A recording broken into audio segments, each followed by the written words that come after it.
ቴዎድሮስ እባላለሁ። ልደታ ክፍለ ከተማ ወረዳ 8። ያው እኔ እንደምለው ወጣቶች የተለያየ ስራ ስሩ እንጂ ስራ ፍጠሩ እንጂ ተመሳሳይ ስራ አትስሩ።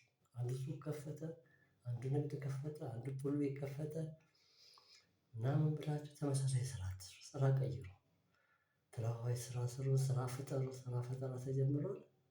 ራሳችሁን አሳድጉ ወጣቶች እና ቀላል ነው ማለት ያው ስራ መፍጠር ማለት ብዙ ነገር ነው። ዩቲዩብን ብትሞክሩ ሌላም ነገር እንጨት ውድወርቅ ስራ ስዕል ራሳቸው የፈጠራ ስራ ፈጣሪ የሰጣችሁ ችሎታ አላችሁ።